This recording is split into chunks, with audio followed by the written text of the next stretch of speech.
All right, welcome everybody. Second meeting of the semester for WMA. So this is second part of our education series. It's just us today. I know we had a lot of guest speakers last semester. We're going to keep up doing this every other week. So it's just us every other week, and then we'll hear from a guest speaker. So tonight we are getting everybody ready for the Student Success Summit that's happening this Friday. So yeah, we're looking forward to that.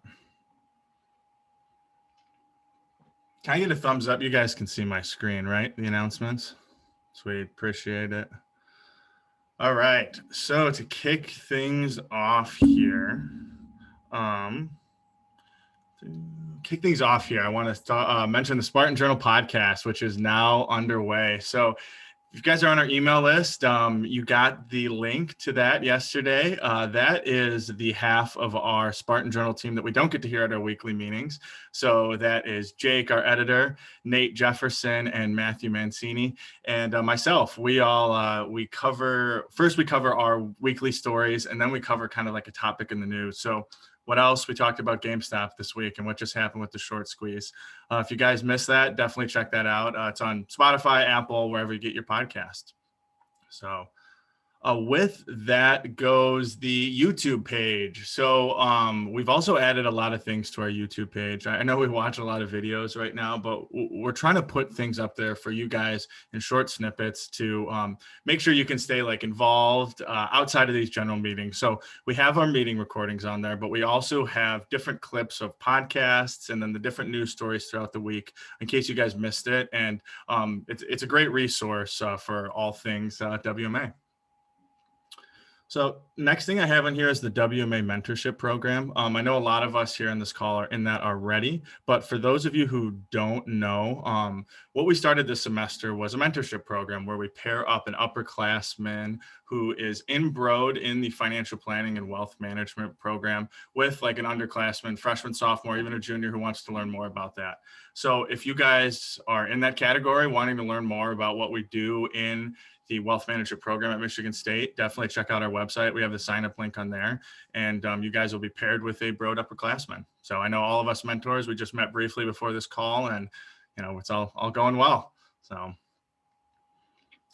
last one I have on here is another thing we have just launched. Hopefully you guys saw that in our email yesterday, but we've launched an editorial section of the Spartan Journal. So we have our dedicated news team who reports on different stories every single week, but we wanted to give members an opportunity to write in and get involved. We know things in the virtual environment. We've heard from you guys that you want to stay involved outside of the normal meetings and just outside of Zoom calls. So we've made an editorial section, which you guys can submit stories.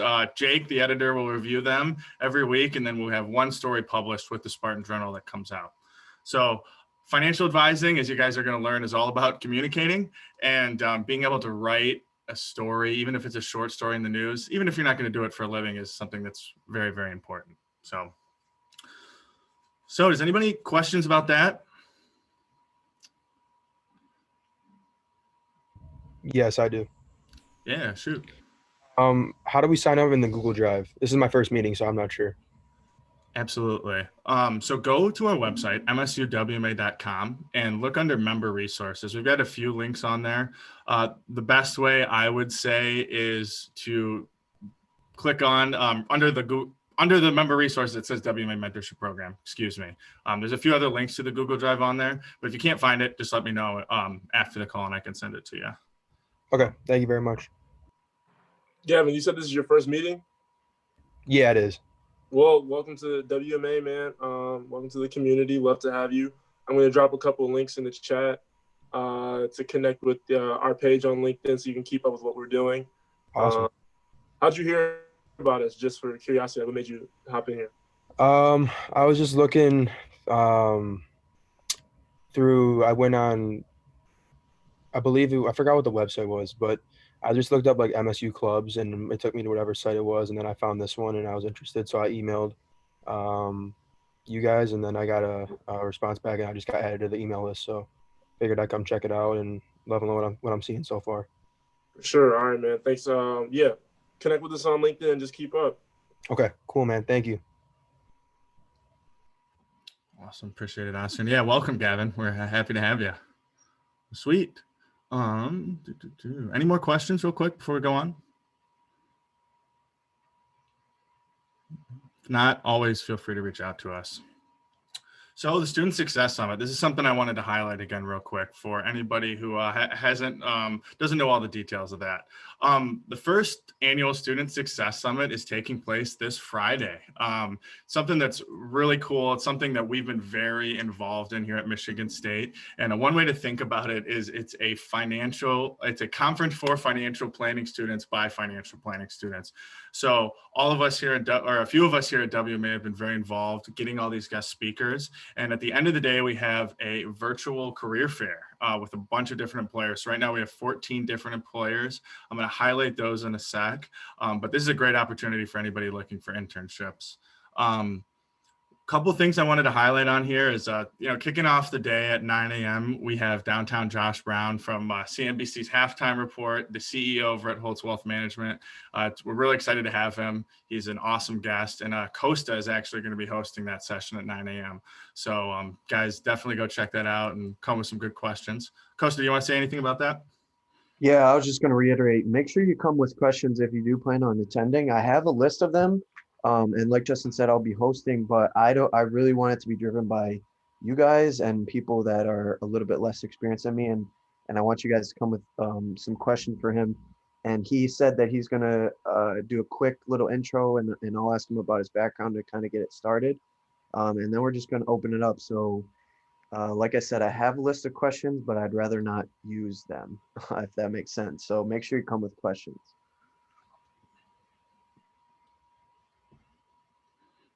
Awesome. Yeah, it's going to be great. Sweet. So next one I wanted to highlight here is actually the 10 a.m. session. So Hannah Moore is recording an episode of her podcast, Your Financial Planner Now What? So same as Costa just said, come with questions. Frankly, they could be very similar questions. But what's really cool about this is she's recording this. This is a really popular podcast for anybody who doesn't know. And she's recording this live and it's going to go out to her audience. And you guys could be on the podcast if you guys ask her a good question. So another huge thing to highlight here, that's happening at 10 a.m. Next, I want to highlight two more here before we go to the career fair, and that's the 11 a.m. session. I'm hosting that, the soft skills of financial planning, and then the working lunch 12 p.m. session. So Oscar's hosting that. That is the future of financial planning, and we're going to be discussing how we can increase diversity and inclusion in the future of our industry. So Oscar, do you want to say anything about that real quick? Yeah, sure. I have three people coming. I have Jocelyn Wright, who is part of the intake team on the CFP board. So for anybody who's actually interested in taking the CFP, also worry about the direction of our industry from a demographics perspective. She's going to be there dropping a whole lot of resources on how to get connected with CFP, talking about her organization, and then the future of the industry. I also have Renee Baker, who's the head of Advisor Inclusion Networks at Raymond James. I just got off of like a full day networking event that she designed called the Black Financial Advisors Network. She's super heavy at Raymond James and is very willing to connect and talk to people who are trying to get hired, who are breaking into the industry, who just want insight and just want to build their network. And then I have Nina O'Neill, who started the Female Advisor Network, and she's offering memberships to her platform that she designed at half off. It's basically another area where there's a whole lot of resources. Really appreciate it if I had heavy WMA representation in there, and also come with questions. It's an hour. I have about 8 prepared questions between 3 panelists. We can definitely fill up an hour, but I'd rather fill it up with what you guys want to hear. So definitely come to that and be ready to have a solid discussion. Awesome. Thanks, Oscar. Yeah, it's going to be a great event, guys. We checked it today. There's like 132 students signed up from 19 different schools all across the U.S. Of course, at Michigan State, we're heavily representing there. We got to show up, us Spartans. We got to make sure that it's all of us on the show. So, yeah. Sweet. So the last one, we got another breakout session at 1 p.m. But the big one here I'm going to get into is the employer overview. Like I've been saying, so we've been hyping this up here. Here's the sign up link. If anybody hasn't yet, just make sure you scan that QR code. But if you look off to the left here, these are all the different employers that are going to be there starting at 2 p.m. So they're going to be there from 2 to 4. From 2 to 2:30, they're all going to get a couple seconds in a big presentation room to present what the opportunities are at their different firms. And then starting at 2:30, they all have an individual Zoom link that you guys can go to and network with these guys individually. So if you scan this QR code and look on the different employers pages, you can see what each different firm is offering. And I would highly suggest you guys maybe pick out your top 3 and get an idea of what they're looking for, because there's going to be a lot of students there. Think of this like the Breslin Center, except online, where there's a lot of people and you're in and out. And it's a great opportunity to meet people, but there's going to be a lot of students there, a lot of people networking. So I know if I were me, I'd pick out my top 3 and make sure to hammer those home. So one other thing I do want to mention is we have gotten all these employers. So pretty much every single person on this list, Oscar, myself, Costa, we all have a personal relationship at some level with some people in these firms. So if you guys are interested in a certain opportunity, we're here to help you. This is what we did. We want to help you guys out. So if you guys are interested in Plant Moran, Raymond James, TCF, definitely reach out to us, because more likely than not, we know the recruiter personally, and we'd be happy to pass your resume along. So anybody have any questions about that real quick before we move on? Yeah, Justin, I actually have one for you. Yeah. So about a week or 2 ago, I actually signed up for the event and originally answered no to the interview question, wanting to interview with companies. If I just go back and re-register using the QR code, can I do that and then say yes to interviewing? You can, Brett, but you honestly don't even have to do that. The links are all going to be public. You're still going to receive the same email with the link to it. So it's not going to differentiate you or exclude you. You'll be good to go. So cool. Thank you. Appreciate it. Absolutely. Justin, I also have a question. Yeah, absolutely, Mitchell. So I've got a class from 10 to 12 on Friday. Is it possible, could I come in and out of the FPA summit, or would I have to stay through the whole thing? That's a great question, Mitchell. I'm glad you said that. So yes, to answer your question, you can come in and out. So we want Spartan representation as much of this as we can, but we understand that you guys have full days. So what we will say is come to what you can. That's what we can say. But yeah, don't feel bad if you can't make everything. All right, thank you. Yeah.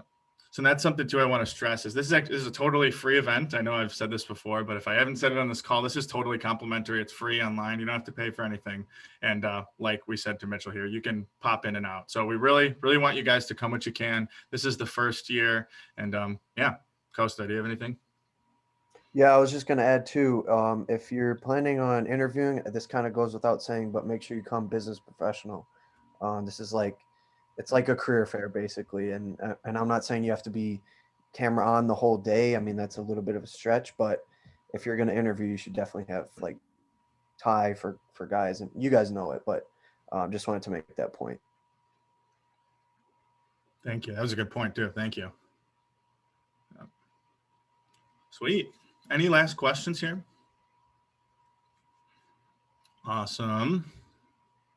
All right. So one more QR code for everybody to scan. So I'm going to count 30 seconds real quick. We're starting our education series today. Like I said, we're doing this every other week. And we have a bunch of case studies that from hearing from you guys, what we want to do. So we have a bunch of case studies prepared, but we want to hear what you guys want to do next. So just scan this poll, answer this question for us. And then if you want to add any other topics that you would want to hear from us, please do. And then in 2 weeks, whatever the top result is, that's what we're going to be presenting on. So sweet. So with that, the Spartan Journal, without further ado, we have got our 3 Spartan Journal news team members here today, and Varun is going to be kicking us off. So without further ado, yeah, Varun, I'll pass it off to you. All right, thank you. So I continued to write about COVID and the impacts that it's been having lately. A lot of us were hoping in 2021 for the COVID miracle to come around with that vaccine and hoping that we could have a normal summer and a normal school year coming up. but that doesn't look like it's going to be the case just yet. And a lot of that blame can be put on vaccine distribution. There's a lot of inorganization within the processes with vaccine distribution sites receiving different amounts of vaccines every week, and then online appointment scheduling websites crashing over the stress of thousands of people trying to make those appointments. To try and remedy this, Biden invoked the Defense Production Act, which will make accessing raw materials cheaper and more easily accessible. Johnson & Johnson will hopefully make use of this, as they have just seek for emergency use authorization as they release their vaccine trial results. Johnson & Johnson's vaccine only requires one dose and can be refrigerated at regular room temperatures, unlike Pfizer's and Moderna's, which need to be held at nearly negative 90 degrees Fahrenheit. That will also make it a lot easier for distribution. With the new B1351 variant that's coming from Africa, that's just been now found in the US, starting around in North Carolina where it's first been found. Johnson & Johnson's vaccine is most effective against that. And the more vaccines that are rolled out, the closer to normalcy we'll eventually get.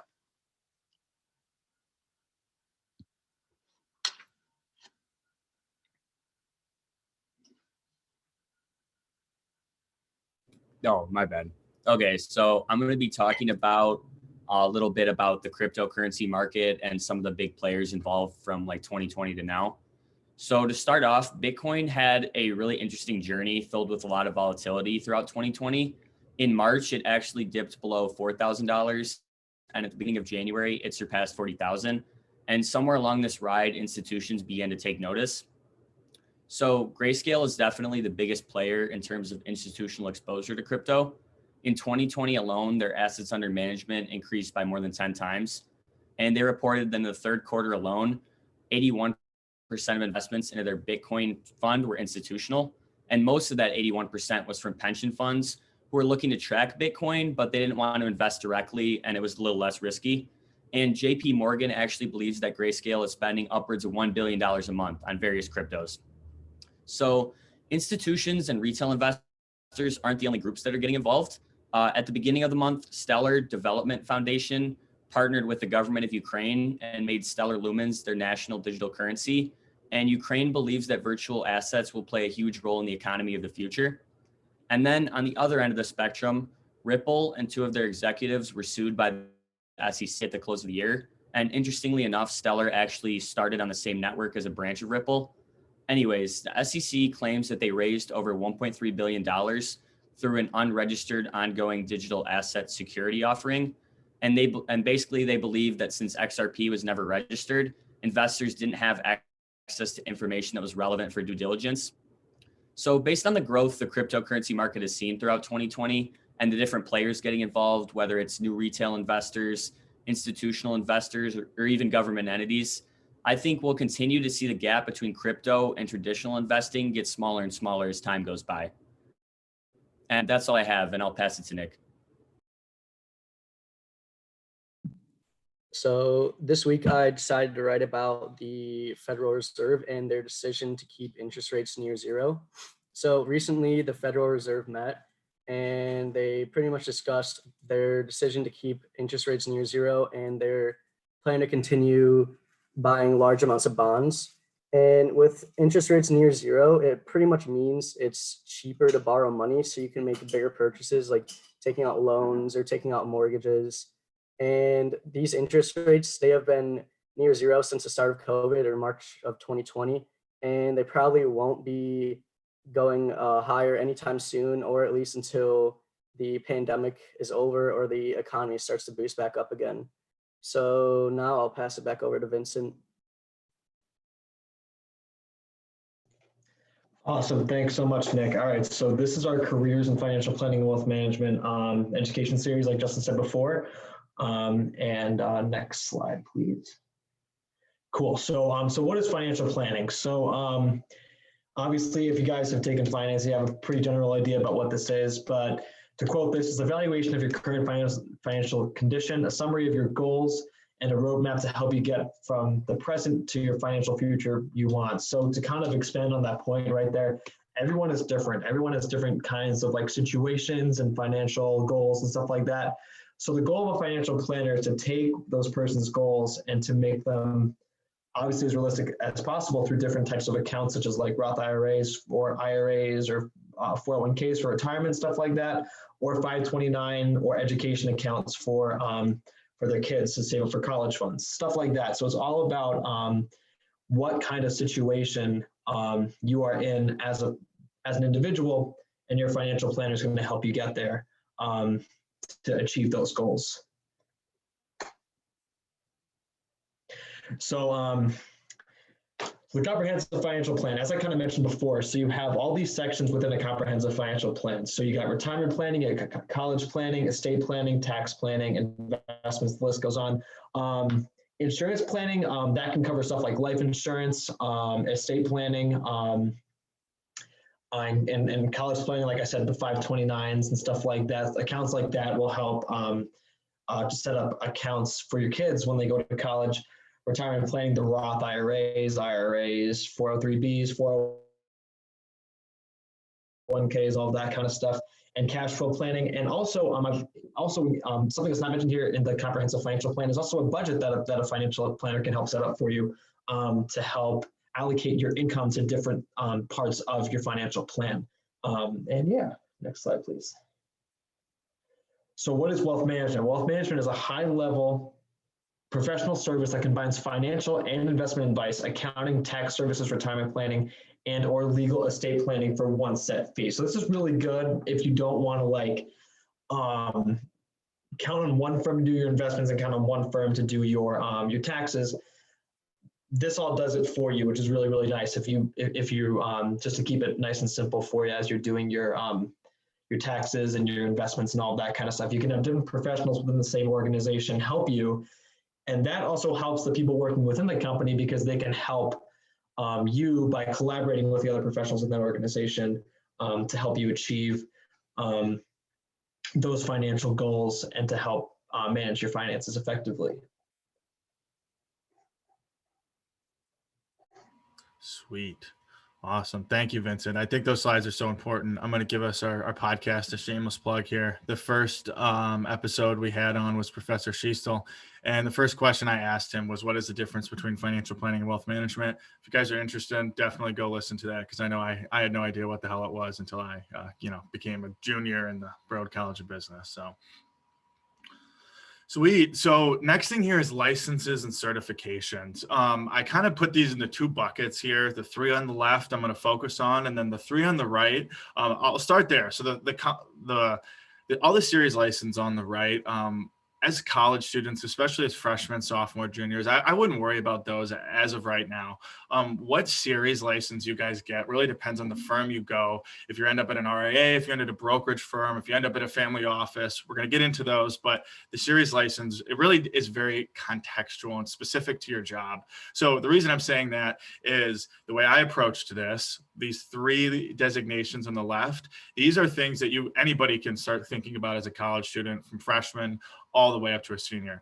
So the first one, I'm going to give credit to Oscar and Raymond James, because I wasn't really aware of what the SIE was until Oscar, informed me of it, and I saw how important it was, and people stressed how important it is to their career. So what I've got underlined on here, what makes the SIE different than everything else is you don't need to be sponsored. So this is something you can take as a college student. I've heard a lot of, college seniors are studying for it and sitting to take it. And that's really, really important, because every other exam on here, you need to be sponsored by a firm, and that you're taking this with FINRA, you're getting licensed with FINRA, and it's very important to do that. So the SIE, please.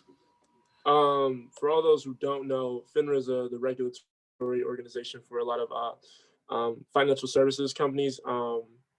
Basically, they make sure that those who are participating in the sale and trading and investing for clients and collecting money are registered and licensed and educated.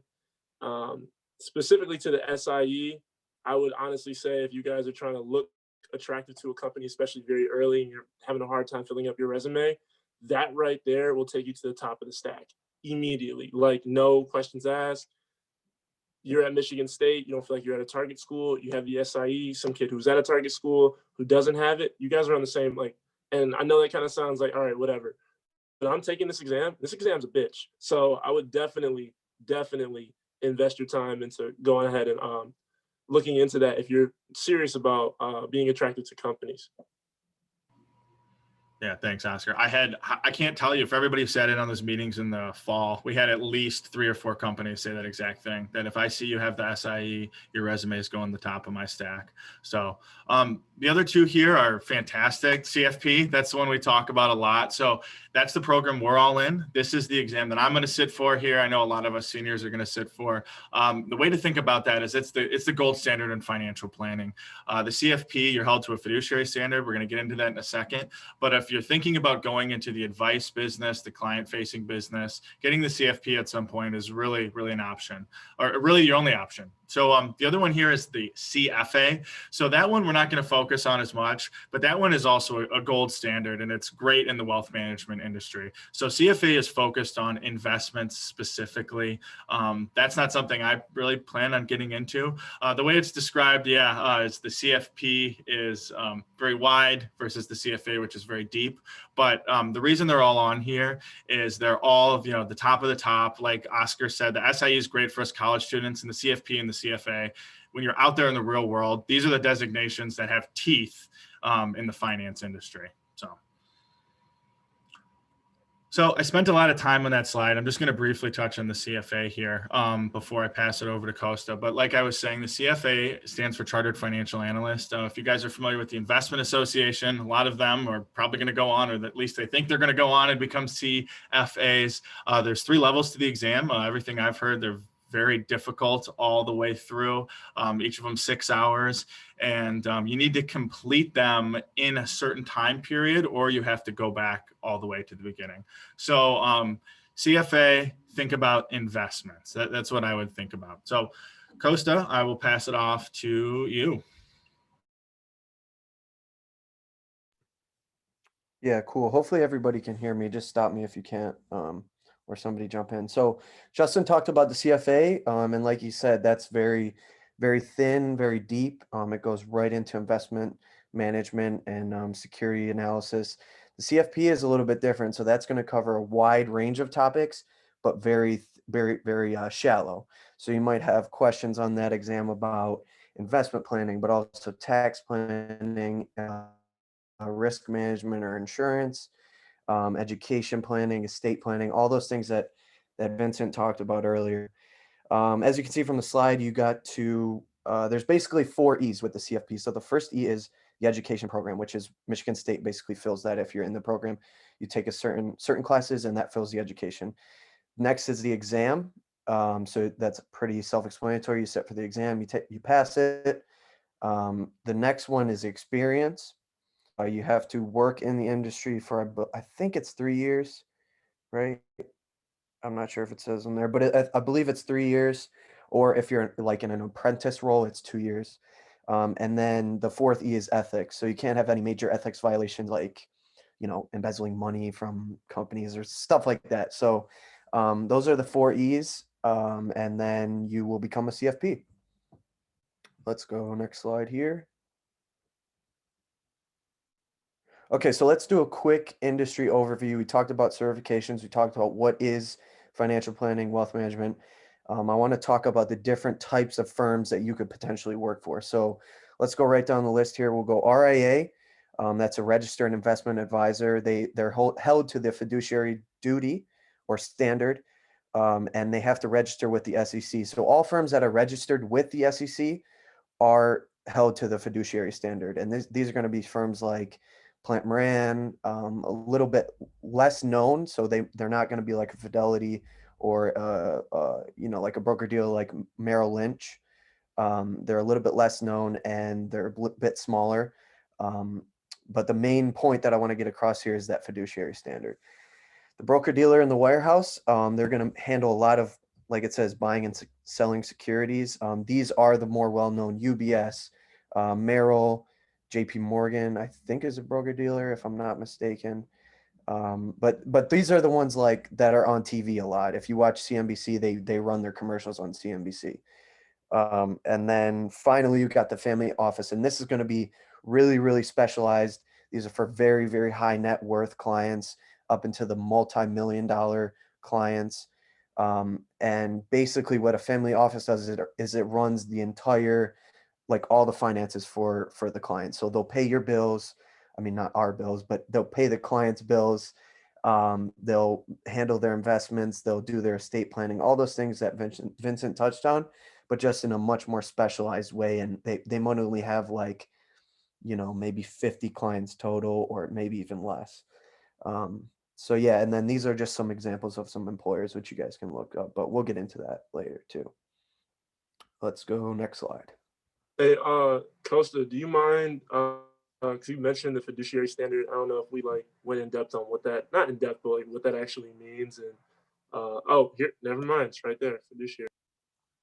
Yeah, good call. So yeah, let's do this, and then I'll touch on that at the end of this slide too, and it's in the middle of this one. So registered investment advisor. So you can read the definition yourself there. I'm not going to read through that whole thing.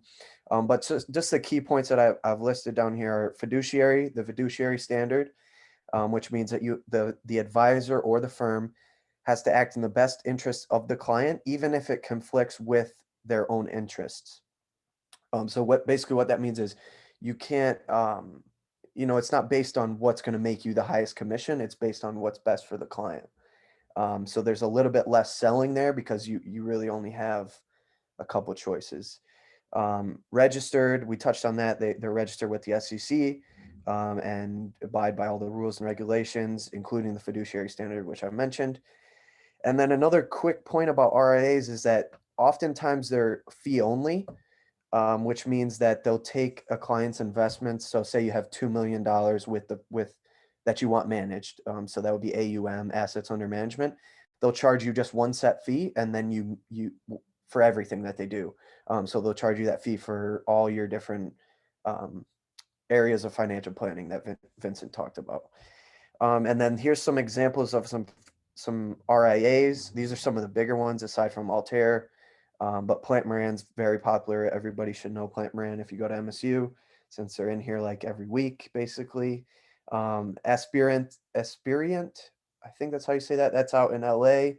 A guy I actually interviewed on the podcast used to work there. So if you'd like to hear about that, his name is Mark Caccini. So just look up that episode. Altair, that's the firm that I'm going to be joining. So shameless plug here. And then Cap Trust, which is one of the bigger ones in the country. Let's go next slide. Okay, so these are going to be potential jobs with RIAs. So what to look for if you want to work for an RIA and you're applying for jobs. So basically, you're going to see there's very similar job titles here, just with intern slapped on the end of it.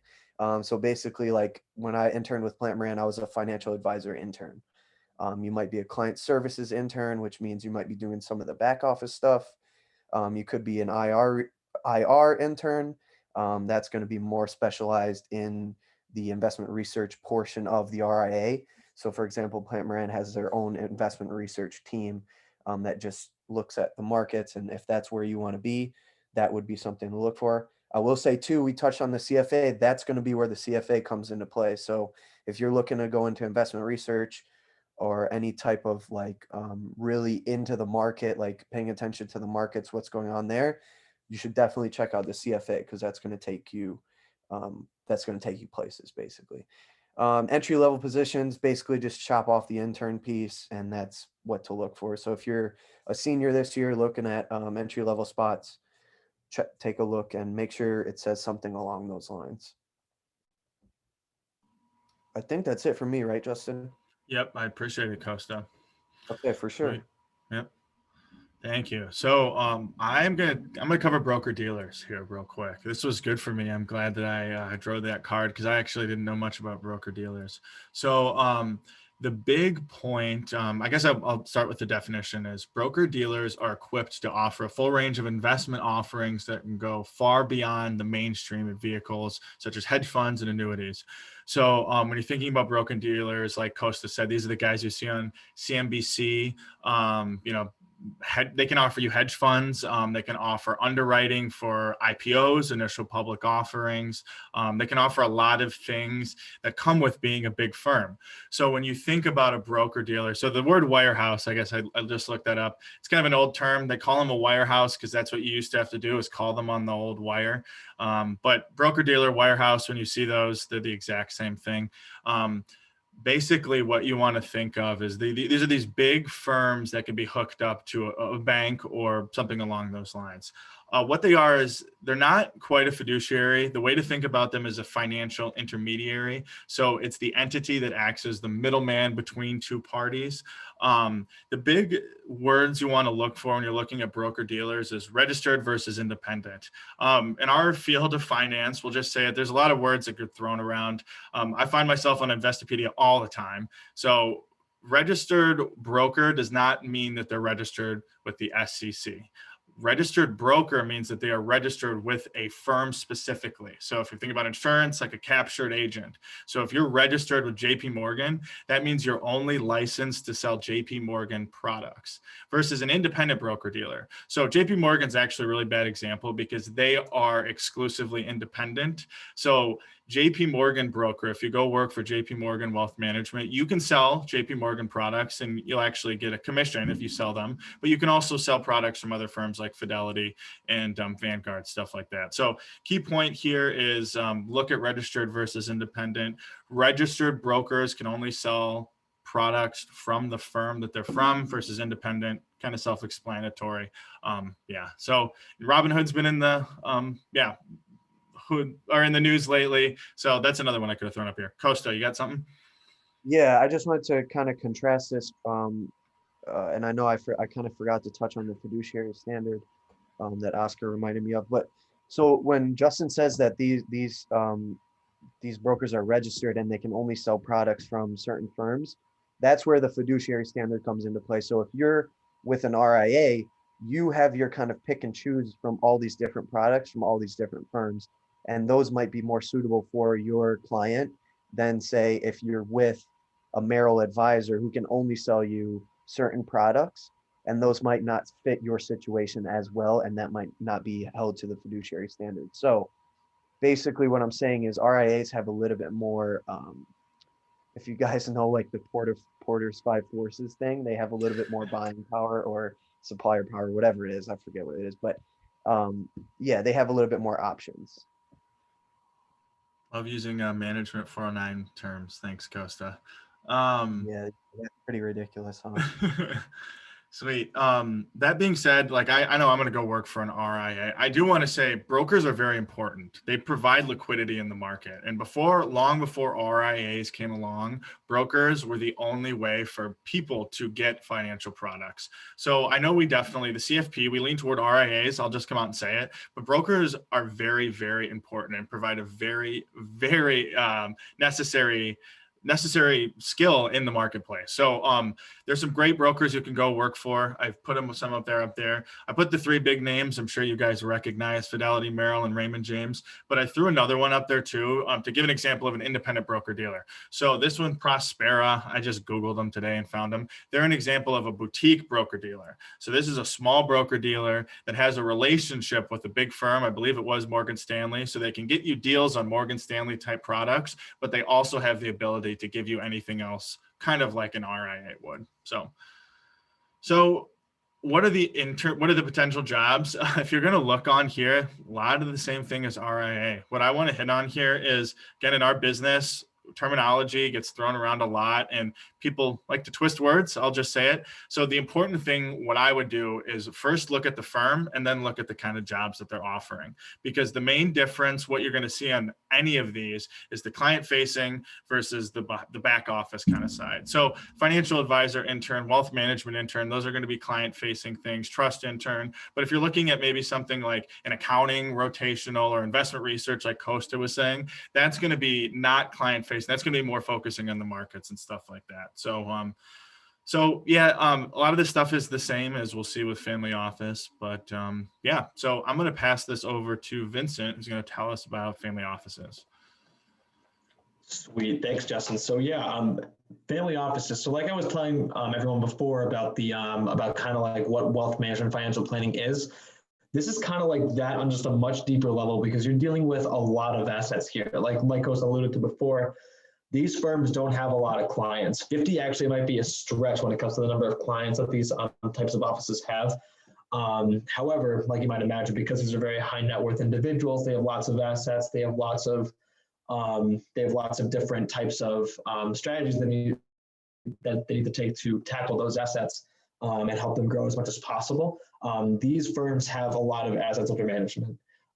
So when you think about this, you really want to think about how these are private advisory firms. So like I said before, like these are firms that assist clients with individual advice on the direction of their investments. Again, like I said before, this is kind of like financial planning is on a much deeper level just because of the amount of assets we're dealing with here and the types of assets as well. And then with growth, so there are a lot more family offices being established. According to EY, the number of family offices in operation globally has risen because there is also an increasing amount of ultra high net worth individuals. As you can see below, these are the types of companies that deal with these kinds of clients and have very high assets under management. We got like Aspirion, as Coach said before, we have Whittier Trust, Silvercrest, and Atlantic Trust Private Wealth Management. If you guys want to take a look at more about family offices, I listed a link below. It actually, this source gives a lot of really good information about family offices. So yeah, if you want to go check that out, go ahead and do that. But yeah, so in terms of the jobs you can get with a family office, so first I should start by saying it definitely varies depending on the type of firm that you go to. Like some of them might have different types of internships, but this is like generally this is what you'll find. So for internships, you have like analysts, private wealth management interns, and then for entry level, you have like associate advisor, financial advisor, tax analyst, and investment analyst. Because with family offices, you do have some people acting in there, working with people's taxes as well, not just with wealth management. You have like that wealth management aspect as well, along with that financial planning aspect.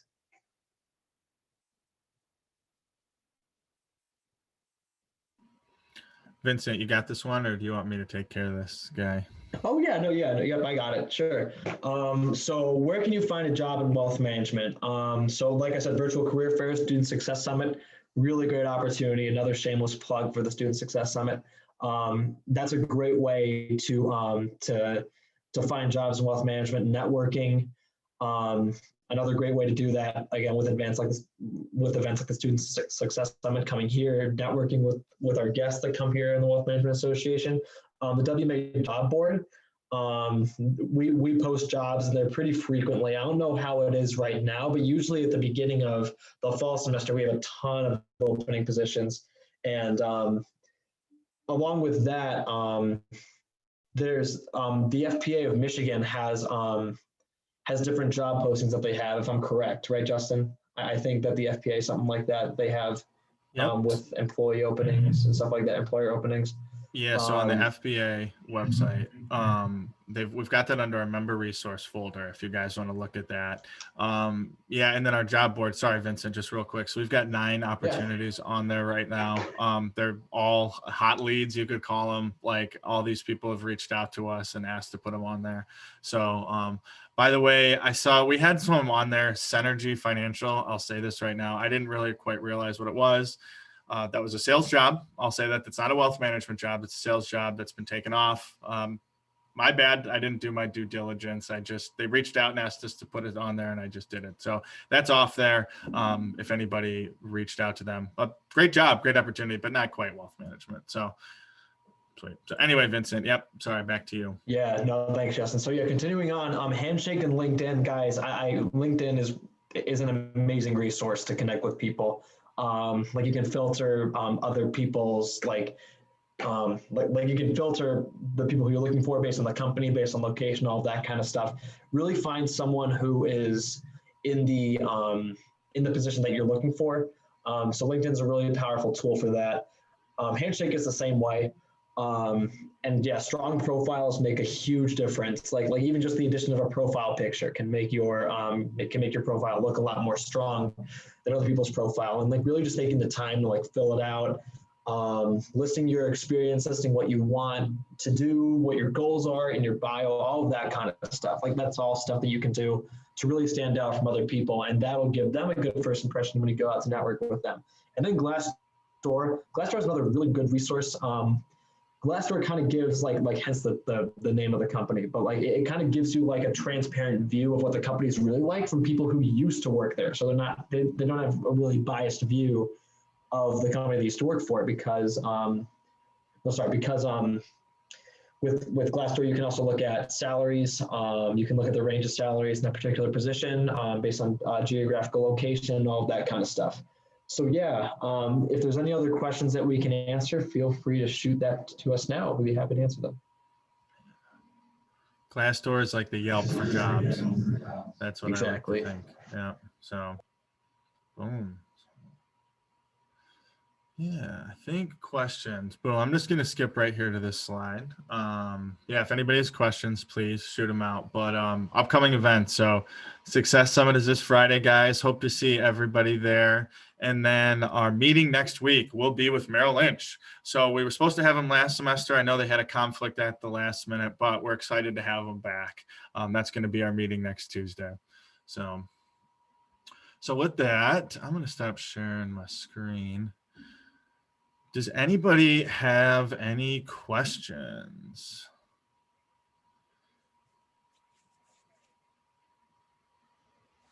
Actually, I had just an idea just now. Is anybody in like any finance course, like not in the concentration, the wealth management concentration, but does anybody have any finance courses? Because I've been trying to connect with professors to just like hop in a Zoom call and promo this group and like just like give a quick shout out to it. But I just don't know how to go about doing that. So here, I'm gonna drop my email in here. If you guys are in like finance 3, well, I'm in finance 311. I'm a TA, but if you're in any other courses, any like basic business courses like ITM, all that other stuff, marketing 250, shoot me a quick email, like help me get in touch with your professor so I can do a shout out. Yeah, the other thing I want to make this quick point here, Justin, is a lot of us on the e-board have like internship experience with RIAs. So I'd say we kind of specialize in that. Like I know me, Justin, and Alex interned with Plant Moran last summer. So if you have like more specific questions about our experiences with that, I mean, I won't speak for Justin and Alex, but I'm sure they're fine with you reaching out to them. And I'm fine with you guys reaching out to me too by email or whatever. So if you have like I said, more specialized questions, just feel free to do that. Our emails are on the website, I believe, right, Justin? Yep, I'm gonna drop another link in here. Yep, Okay. yeah, you can speak for me, please. I'm here to help anybody. That's why I'm in this position, guys. I took this job to help everybody get a job. So what I've been telling all the mentors lately is when I came here to campus, I met Professor Schiestel. I had no idea what I wanted to do, and he's helped me get a great job. So that's what I want to help everybody else do. So yeah, please reach out to all of us. Schiestel's another great resource too. He's basically like, I mean, he's got employers contacting him all the time, and then he'll just like forward you everything he's got. So, if you're looking for a job too. Andrew, are you still on this call? Where is he at? Yeah, I am. You want me to talk about that, or? Yeah, shout out what happened with that. Andrew is a sophomore too, and he like has almost no experience in like classes or anything like that. So go ahead, Andrew. Yeah, so basically Oscar told me to reach out to Professor Schiestel and just tell him what I was trying to do. And I talked to him one time for 10 minutes. And then he's like, yeah, I'm going to send you like every time I have a job that you could fit for. He said a lot of the students that actually like get something out of these opportunities are the ones that like are eager and like reach out quickly. And I was already up to go work at the golf course at like 7. So I was checking my email and I told him I'd be interested in it. And I actually got that job. And that was probably the job that I put like the least work in, I guess. Like I didn't even really apply for it. And he barely knew me and still helped me out with, and it's like been a great opportunity. So yeah, it was pretty awesome. That's awesome. He still is a beast. He'll send you everything. Like he wants everybody to get a job, basically. It's his mission. His mission is to put Okay. Michigan State on the map. Us His Spartans. li- Yeah. What's that, Costa? no, I was gonna say it's his life goal to get everyone he meets a job. So Yeah, he wants to be able to say that every single person in the MSU Wealth Management program has a job. So, reach out to him. Here, I'm going to get his email. But yeah. So I'm going to stop recording here.